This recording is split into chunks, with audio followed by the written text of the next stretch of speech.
नमस्कार मित्रांनो, शब्दस्पर्श या चॅनलवर तुमचं पुन्हा एकदा स्वागत. आजच्या कथेचं नाव आहे कर्मा. लेखन संजय कांबळे. कथा सुरू करण्याआधी जे कोणी या चॅनलवर पहिल्यांदा आले आहे त्यांनी पटकन चॅनलला सबस्क्राईब करून घ्या. चला तर मग वेळ न घालवता कथेला सुरुवात करूया. वेळाच्या भरात एका बड्या उद्योगपतीच्या मुलाने बिल्डिंगच्या छतावरून उडी घेऊन आत्महत्या केली. ऑफिसमध्ये माझ्या बाजूच्या टेबलवर बसलेले माझे एक सहकारी मोठ्याने वर्तमानपत्र आम्हा सर्वांना ऐकू जावं या हेतूने वाचत होते. तसं कुतूहलापोटी मीही मान पुढं करत वर्तमानपत्रात थोडं डोकावून पाहिलं तर त्या मुलाचा फोटो दिसला. दिसायला अगदी स्मार्ट, थोडा उभा चेहरा, चकचकीत दाढी मिशा, डोक्यावरचे काळे भोर केस स्टाईलने उभे केलेले, डोळ्यावर मोठ्या चौकोनी फ्रेमचा चष्मा. कॉलेजच्या आय कार्डवरचाच फोटो छापला असावा. इंजिनिअरिंगच्या शेवटच्या वर्षात शिकत होता. आत्महत्येचं नेमकं कारण दिलं नसलं तरी आम्ही आपापले तर्क लढवायला सुरुवात केली. म्हणजे जसं आपण सर्वच एखाद्या सामान्य केसमध्ये नेहमी आपले तर्कवितर्क लढवत असतो ना, जसं प्रेमात अपयश आल्यानं आत्महत्या केली असेल, कमी मार्क्स मिळाल्यामुळं किंवा रॅगिंग केल्यामुळं किंवा घरच्यांच्या बोलण्याचा राग वगैरे आला असेल तर कदाचित यापैकीच एखाद्या कारणामुळे आत्महत्या केली असावी. थोड्याच वेळात ड्युटी सुरू झाली आणि जो तो आपापल्या कामात गुंग झाला. पण माझ्या डोक्यात आज दिवसभर तीच बातमी आणि त्याच मुलाचा विचार घुमत राहिला. कारण सकाळी सकाळी एखादी गोष्ट घडली, पाहिली किंवा वाचली तर दिवसभर राहून राहून तेच आठवतं. म्हणजे निदान मला तरी तसंच होतं. तसं आज कामही खूप असल्यानं वेळेचं भानच राहिलं नव्हतं. दिवसभर भयंकर उकाड्याने हैराण केलेलं, तर संध्याकाळी होता होता आसमानात काळ्या भोर ढगांनी गर्दी करायला सुरुवात केली. ऑफिसमधून निघायला आज चांगलाच उशीर झाला.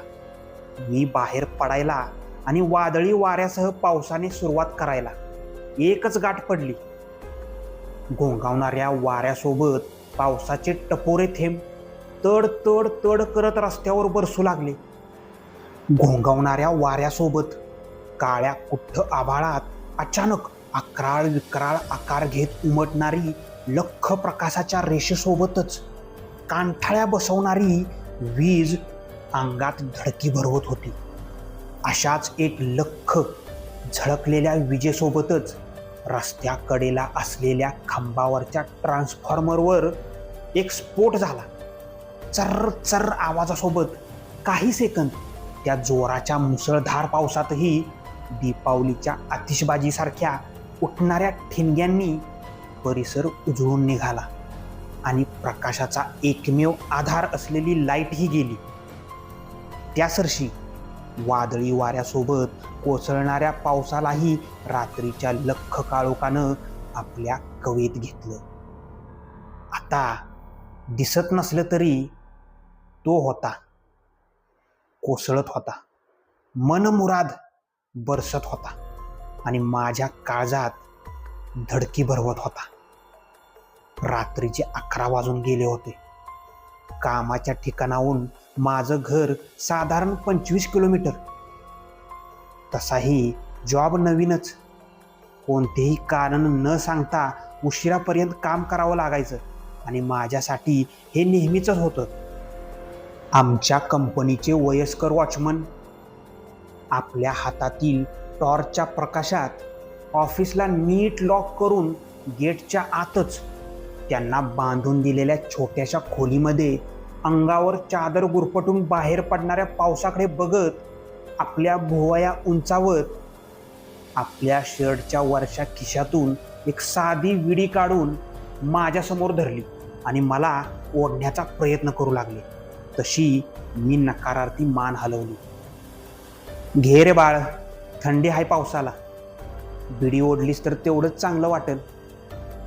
मी बिडी सिगरेट नाही ओढत, व्यसन नाही मला तसलं काय. एवढं बोलून दोन्ही हात पॅन्टच्या खिशात घालून मान किंचित वर करत निराशपणे पाऊस उघडायची वाट पाहत बसलो. पण आज पाऊस उघडेल अशी काहीच चिन्ह दिसत नव्हती. वेळ पुढे सरकत होती तसा घरी जायला आणखी उशीर होत होता. मनात विचार आला, किती वेळ वाट पाहायची, आणि मनाशी निश्चय करत निघायचं ठरलं. अंगात पावसाळी जॅकेट अडकवलं, डोक्यावर टोपी घातली, जॅकेटची चेन सर्रकन वर ओढली आणि बाहेर पडताना वॉचमॅनच्या टेबलवर ठेवलेल्या वर्तमानपत्रातील त्या बातमीवर परत एकदा नजर टाकली. तसं काही वेळ लक्षातून गेलेली ती बातमी पुन्हा डोक्यात घुटमळू लागली. पण दुर्लक्ष करतच मी बॅग पाठीवर अडकवली आणि गेटमधून बाहेर पडलो. गेटच्या बाहेर झाडाखाली उभी माझी बाईक पावसात भिजत होती. सीट किंचित स्वच्छ करून बाईक सुरू केली आणि घरचा रस्ता पकडला. काळोख दाट असला तरी रस्ता तसा चांगलाच होता. काही ठिकाणी आजूबाजूला वादळी वाऱ्यामुळं उन्मळून पडलेली झाडं, तसेच रस्त्यावर पाण्यासोबत वाहून आलेला प्लास्टिकचा कचरा, पालापाचोळा सारं काही गाडीच्या हेडलाईटच्या प्रकाशात स्वच्छ दिसत होतं.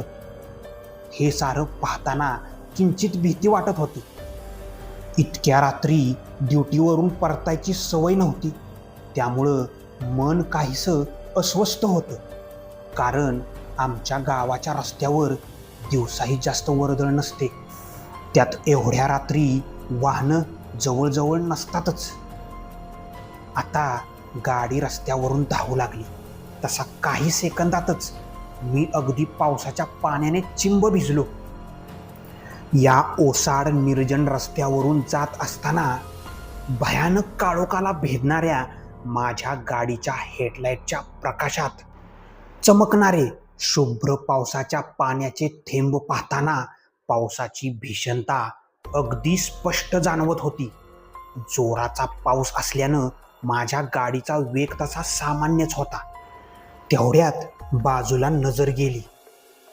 धो धो बरसणाऱ्या पावसातून स्वतःला वाचवण्यासाठी झाडाच्या आश्रयाला उभं थंडीने कुडकुडणारं चिंब भिजलेलं कुत्र्याचं पिल्लू दिसलं आणि मनाला वाईट वाटलं. त्यासरशी मनात एखादा विचार आला, खरंच काय आयुष्य असतं ना. आता वाहनांची वर्दळ ही जवळजवळ नव्हतीच. मी अगदी निवांत आपली बाईक चालवत होतो. तेवढ्यात अचानक माझी बाईक झटके खाऊ लागली आणि पुढे जाताच बंद पडली. हिला काय झालं आता, असं म्हणत गाडी तशीच ढकलत रस्त्याच्या कडेला घेतली. चावी बंद चालू करत किक मारायला सुरुवात केली, पण गाडी काही केल्यास सुरू होत नव्हती. वरुण राजाचं रुद्ररूप आणि अशातच निर्जन ठिकाणी बंद पडलेली माझी बाईक. एकूणच सर्व परिस्थितीची न राहून भीती वाटू लागली होती. बाईकच्या किका मारतच होतो की तेवढ्यात समोर लक्ष गेलं आणि काळजात धस्स झालं. पुढच्याच क्षणी मी स्वतःला सावरलं. काही अंतरावर बसच्या जुन्या बसस्टॉप शेजारी कोणीतरी उभं दिसलं. बाईकच्या किक मारतच मी त्या आकृतीला निहाळायला सुरुवात केली.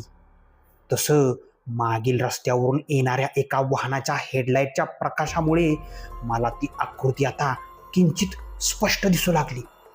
30 ते 35 वयाची एक महिला हातात छत्री घेऊन रस्त्याकडेला उभी होती. अंगावर एकदम साधी साडी, उजव्या खांद्यावर काळ्या रंगाची एक लेडीज पर्स अडकवलेली, तर डाव्या हातात छत्री आणि पांढऱ्या रंगाच्या मोठ्या प्लास्टिकच्या कॅरी बॅग दिसत होत्या. दूरवरून येणारे ते वाहन जवळ येताच त्यांनी त्या वाहनाला थांबवण्यासाठी आपला हात पुढे केला, पण ती गाडी सुसाट वेगाने तशीच निघून गेली.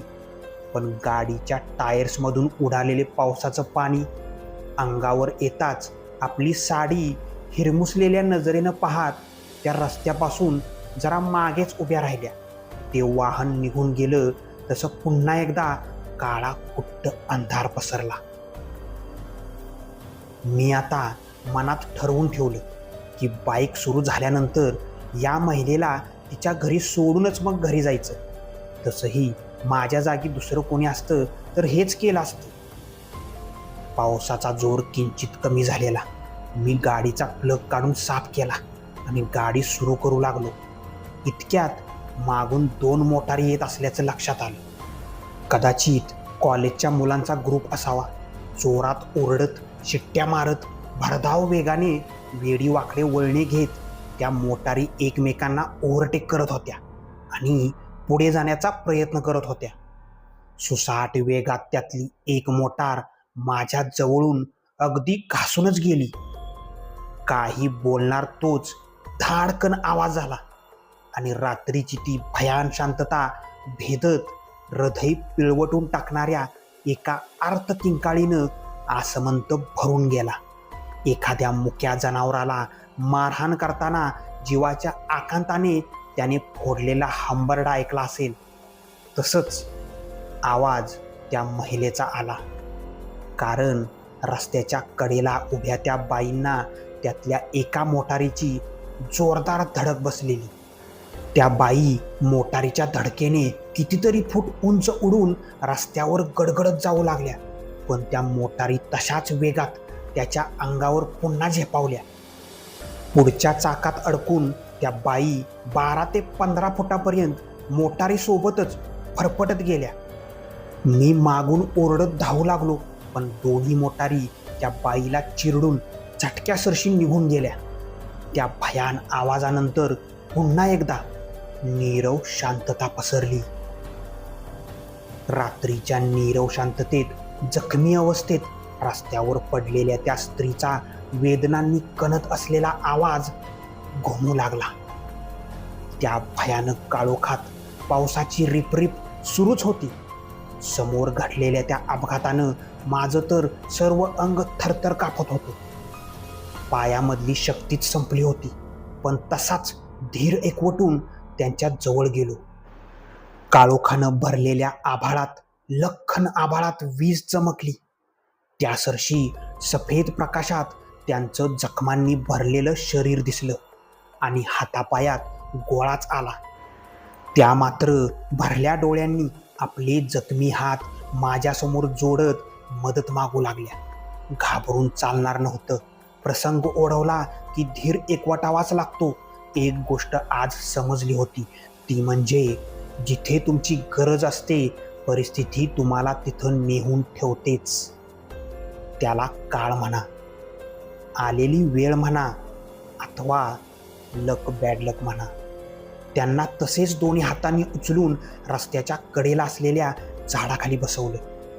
मी घातलेली पावसाळी जॅकेट काढून त्यांच्या अंगावर घातलं. हे बघा, काळजी करू नका, मी काहीतरी मदत भेटते का बघतो.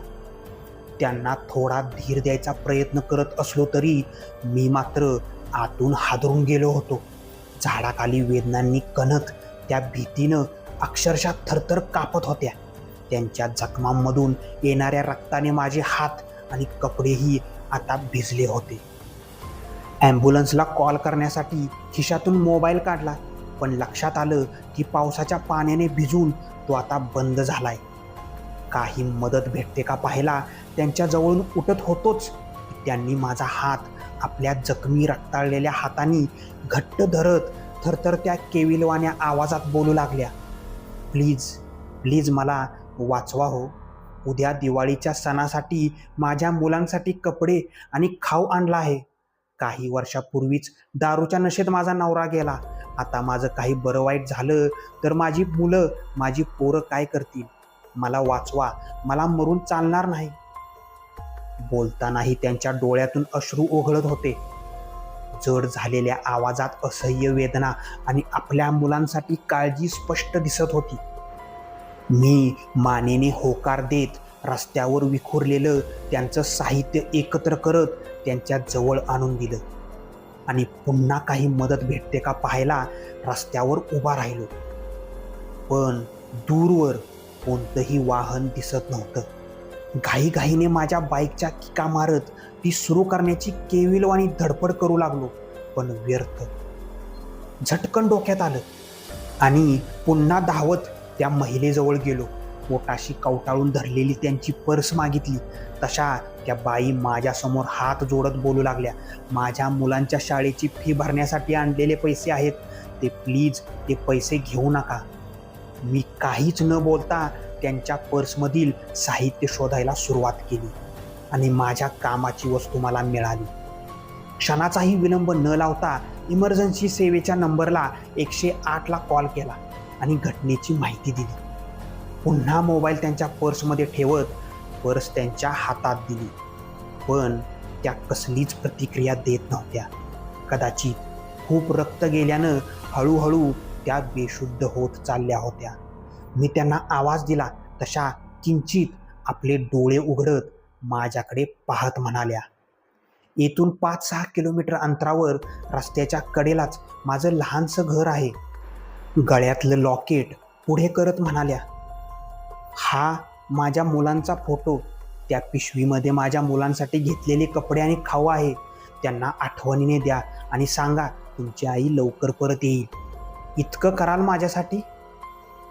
त्यांचा हात घट्ट पकडत थोडा धीर देऊ लागलो, पण त्या बेशुद्ध झाल्या. काही बोलणार तोच सायरनचा आवाज येऊ लागला. मी तर देवाला हातच जोडले. झटकन रोडवर धावलो. पांढऱ्या रंगाची मारुती ओमनी गाडी आणि वर निळ्या रंगाचा गोल फिरणारा बल्ब रात्रीच्या काळोखात देवदूताप्रमाणे वाटत होता. रस्त्याच्या आडवं जात ॲम्ब्युलन्स थांबवली. तसे सफेद कपडे घातलेले हॉस्पिटलचे 2 कर्मचारी हातात स्ट्रेचर घेऊन खाली उतरले. त्यांना हात जोडतच मी त्या जखमी महिलेजवळ आलो आणि धक्काच बसला. ते कर्मचारी माझ्याकडे प्रश्नार्थक नजरेने पाहू लागले, पण माझ्या तोंडून शब्दच फुटत नव्हते. कारण त्या झाडाखाली ती जखमी महिला नव्हती, मात्र तिच्या अंगावर घातलेलं माझं पावसाळी जॅकेट तिथंच पडलं होतं. आम्ही तिघांनी मिळून त्यांना खूप शोधलं, पण त्या कुठेच दिसत नव्हत्या. 15-20 मिनिटं शोधून त्या ॲम्ब्युलन्सचे कर्मचारी मला वेडा ठरवून निघून गेले. काय चाललंय समजत नव्हतं. कारण फोन तर त्या महिलेच्या मोबाईलवरूनच केला होता. त्या महिलेला जखमामुळे नीट बोलताही येत नव्हतं, नीट चालता किंवा हालचालही करता येत नव्हती. मग क्षणात कुठे गेल्या? डोकं सुन्न झालं. थोडा वेळ थांबून मीही माझ्या बाईकच्या दिशेने परतलो आणि पुन्हा एकदा दचकून जागेवर उभा राहिलो. थोडं निरखून पाहता मी हळूहळू माझ्या बाईकच्या दिशेने चालताना माझ्या लक्षात आलं, त्या महिलेच्या पांढऱ्या कॅरी बॅग माझ्या बाईकच्या हँडलला अडकवलेल्या होत्या. मी आजूबाजूला पाहिलं तर कोणीच नव्हतं. मग त्या कॅरी बॅग कोणी अडकवल्या? ह्या विचारात मी गाडीची किक मारली आणि आश्चर्य म्हणजे एकाच किकमध्ये गाडी स्टार्ट झाली. त्या महिलेने दिलेल्या पिशव्या त्यांच्या घरी द्यायला निघालो, पण त्यांचं घर कसं ओळखणार हा प्रश्न मात्र माझ्या मनाला भेडसावत होता. पावसाची उघडझाप सुरूच होती.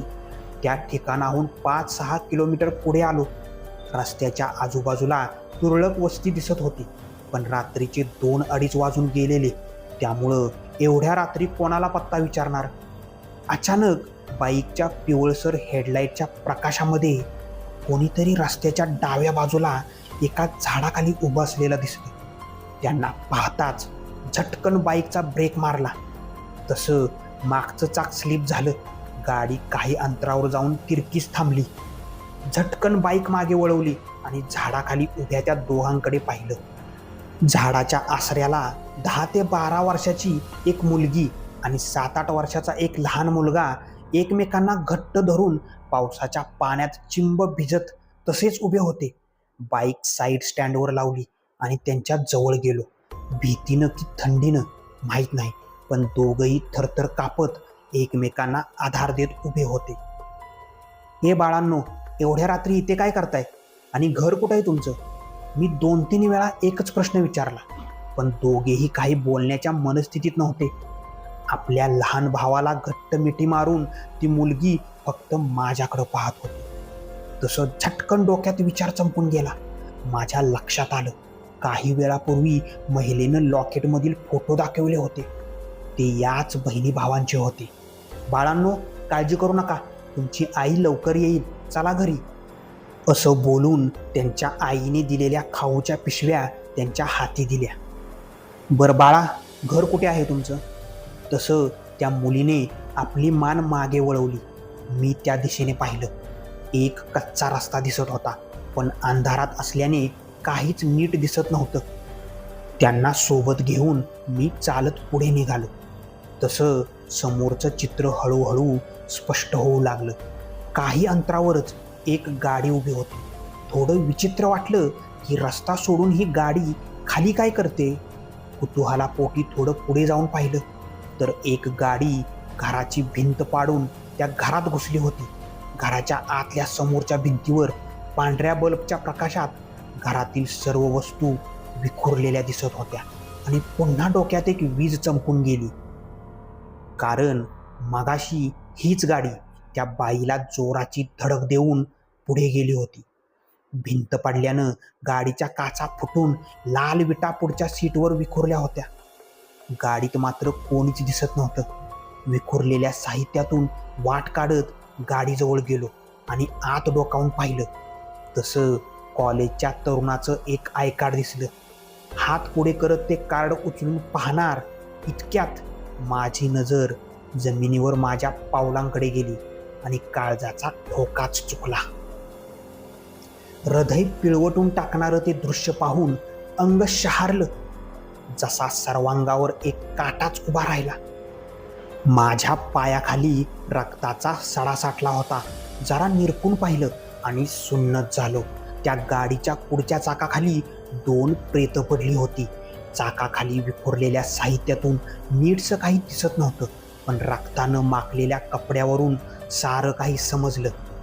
त्या गाडीनं झोपेतच त्यांना चिरडून त्यांचं आयुष्य संपवलं होतं. ते दृश्य पाहून माझी विचार करायची शक्तीच थांबली. काय करावं सुचेना. भीतीनं काळीच तर जोरजोरात धडधडू लागलं. बाहेर उभ्या त्या बहीण भावाला तिथंच थांबायला सांगत मी पडत धडपडत त्या जागेवरून बाजूला होताना 2-3 वेळा माझा तोल गेला. भयानक दृश्य याआधी कधीच पाहिलं नसावं. अक्षरशः अंगावर सरसरून काटा येत होता. स्वतःला सावरत पुन्हा त्या चाकाखाली नजर गेली. त्या प्रेतांवरील कपडे आणि बाहेर उभ्या त्या दोघांचे कपडे. हे कसं शक्य आहे? ती प्रेतं त्या बहीण भावाची होती. काय सुरू आहे समजण्या पलीकडचं होतं. असं वाटत होतं की हे सगळं स्वप्नच आहे. कधी गाडीच्या चाकाखाली पडलेली दोघांची प्रेते पाहत होतो, तर कधी बाहेर उभ्या त्या दोघांना. असं वाटत होतं की मी वेडा होईन. तोच आणखी एक धक्का बसला. आता मात्र भीतीने वाचाच गेली. डोळे मोठे करून मी हतबल होऊन समोर फक्त पाहत होतो. त्या मुलांच्या मागे अंधारातून कोणीतरी चालत पुढे येत असल्याचं जाणवलं. एका महिलेची आकृती स्पष्ट होत पुढे येत होती. झटकन लक्षात आलं, हीच ती बाई जिचा ॲक्सिडेंट झाला होता. पण अगदी व्यवस्थित होती. काही न बोलता त्या महिलेनं आपल्या मुलांच्या डोक्यावरून हात फिरवला आणि माझ्याकडं पाहिलं. काहीच न बोलता मी फक्त धडधडत्या काळजाने त्यांच्याकडे पाहत होतो. तशी त्या महिलेची नजर माझ्या हातातील आय कार्डवर गेली. आय कार्ड जे मगाशी मी गाडीमधून घेतलं होतं. त्या कार्डवरचा फोटो पाहून मात्र माझ्या डोक्यात लाल मुंग्यांचे वारूळ उठलं आणि आज सकाळचा प्रसंग आठवला. वेडाच्या भरात एका बड्या उद्योगपतीच्या मुलाने बिल्डिंगच्या छतावरून उडी घेऊन आत्महत्या केली. माझ्या बाजूच्या टेबलवर बसलेले माझे सहकारी मोठ्याने वर्तमानपत्र वाचत होते. वर्तमानपत्रात पाहिलेल्या मुलाचा फोटो आणि हा आय कार्डवरचा फोटो एकच होता. त्या बाईकडे आणि मुलाकडे पाहिलं. आपल्या मुलांना जवळ घेत ती बाई काळोखात कुठेतरी नाहीशी झाली. पण या प्रसंगानं मी मात्र जागेवर बेशुद्ध पडलो. कसल्याच्या आवाजानं जाग आली. जसं कोणीतरी मला साद घालत होतं. डोळ्यांवर झापड होती. हळूच डोळे उघडून पाहिलं तर डोक्यावरचं अर्ध छप्पर गायब होतं. आजूबाजूला वाढलेलं गवत आणि पडलेल्या भिंतीचे अवशेष, लालसर शेवाळलेल्या विटांचा खच पडलेला. आता आजूबाजूची परिस्थिती समजून घेण्याचा प्रयत्न करत होतो. तसा पुन्हा कानावर आवाज पडला. आवाजाच्या दिशेने पाहिलं तर बाजूलाच एक 60-65 वर्षाची व्यक्ती उभी होती आणि लक्षात आलं की जमिनीवरील खुरट्या गवतावर पडलोय. झटकन उठून उभा राहिलो.